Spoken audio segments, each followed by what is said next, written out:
The year was 605 BC.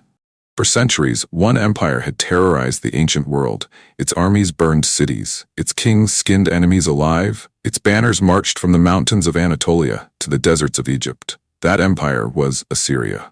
And now, it was dying.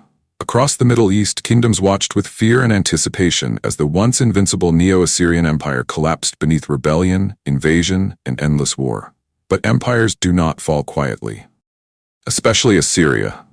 Because while its great cities burned, a final desperate struggle for survival was unfolding on the banks of the Euphrates River. A struggle that would decide who ruled the ancient world. Would Egypt stop the rise of Babylon? Could the Assyrians somehow reclaim their lost glory? Or would a young prince named Nebuchadnezzar II rise from the battlefield to become one of history's greatest conquerors? This is the story of the Battle of Carchemish. In the 7th century BC, the Middle East was dominated by three great powers: Assyria, Egypt, and Babylon. For generations, Assyria had ruled through fear. Their armies were ruthless machines of conquest. Cities that resisted were annihilated. Kings bowed before Assyrian might. Entire populations were deported across the empire to crush rebellion before it could begin. At its height, the Assyrian Empire stretched across Mesopotamia, Syria, Canaan, and Egypt itself. But beneath the surface, the empire was rotting. Civil wars erupted. Rebellions spread across conquered territories. And from the east came a dangerous alliance between the Medes and the Babylonians. Together, they launched a devastating campaign against Assyria. One by one, Assyrian cities fell. Then came the unthinkable. In 612 BC, the mighty city of Nineveh, jewel of Assyria, was stormed and destroyed. Ancient chroniclers described flames consuming palaces while terrified citizens fled through collapsing streets. The empire that had once terrified the world suddenly stood on the edge of extinction. Amid the chaos, the Assyrian king Ashur-uballit-sekhet escaped the destruction of Nineveh. Gathering surviving forces, he retreated westward to the ancient city of Haran. There, among exhausted soldiers and shattered dreams, Assyria made its final stand. But Ashur-uballit knew Assyria could not survive alone. He needed allies, and so he turned toward Egypt. Ironically, the very land Assyria had once conquered now became its last hope for survival. Egypt had no love for Assyria, but Pharaoh Necho II feared something far worse: Babylon. If Babylon conquered Syria and Mesopotamia completely, Egypt's borders would stand exposed before a rising superpower. So Necho made a bold decision. He marched north with a massive army to aid the collapsing Assyrians. Egyptian infantry crossed Sinai. Chariots rolled through Canaan. Archers marched beneath blazing desert suns. But not everyone welcomed the Egyptians. In the kingdom of Judah, King Josiah attempted to block Necho's advance at Megiddo. It was a fatal mistake. The Egyptians crushed Judah's forces. Josiah was killed, and the road north lay open. Despite Egyptian support, disaster continued to haunt Assyria. In 609 BC, Babylonian and Median armies captured Haran. The last Assyrian capital was gone. Ashur-uballit and the surviving Assyrian forces retreated again, this time to Carchemish, a mighty fortress city beside the Euphrates River. Strategically positioned between Syria and Mesopotamia, Carchemish became the final shield standing between Babylon and the Western world. Its walls were enormous, its location perfect for defense. And within those walls gathered the final remnants of Assyria alongside Egypt's armies. If Carchemish fell, Assyria would die forever. While Assyria collapsed, another star was rising. The Babylonian prince Nebuchadnezzar II had already proven himself a brilliant military commander. Young, ambitious, relentless, he had spent years fighting alongside his father, King Nabopolassar, in campaigns against Assyria. Now he marched toward Carchemish, determined to finish the war once and for all. But this was no ordinary siege.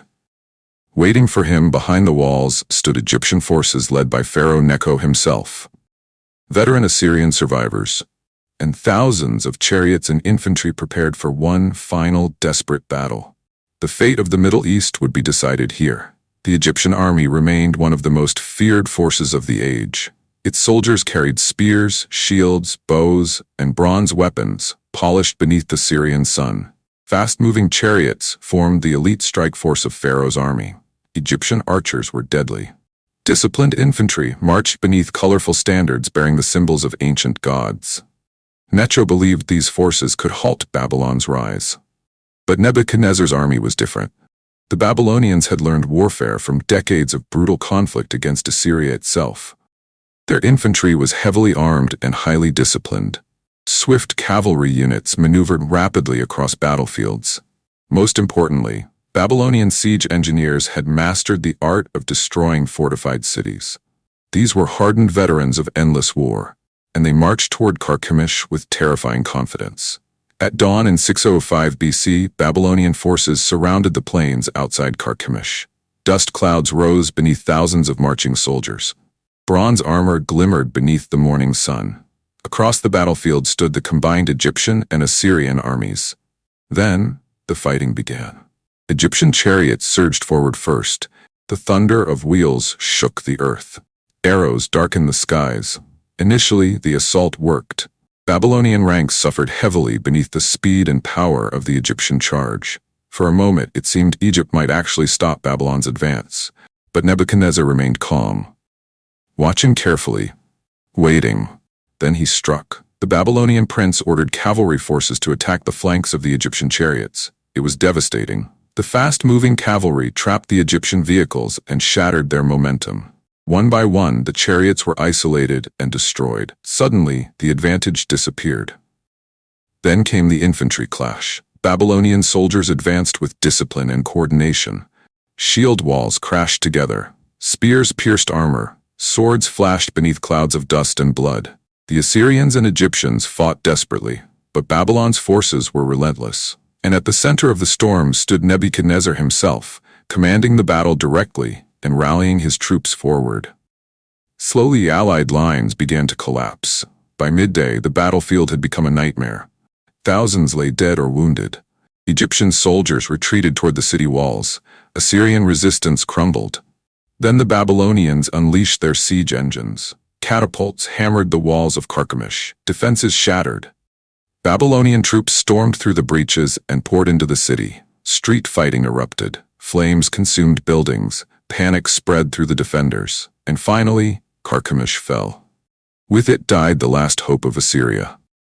After centuries of conquest and terror, the Assyrian Empire vanished from history forever. For Pharaoh Necho II, the defeat was catastrophic. The Egyptian army retreated south in chaos. Its dreams of dominating Syria and Mesopotamia were destroyed. From that moment onward, Egypt would never again control the Near East as it once had. Meanwhile, Babylon rose unstoppable. Syria, Palestine, the Levant, all gradually fell under Babylonian authority. And at the center of this new empire stood Nebuchadnezzar, victorious, feared, destined for greatness. After Carchemish, Nebuchadnezzar II ascended the throne of Babylon and began one of the most famous reigns in ancient history. He transformed Babylon into the greatest city of its age. Massive walls rose across the horizon.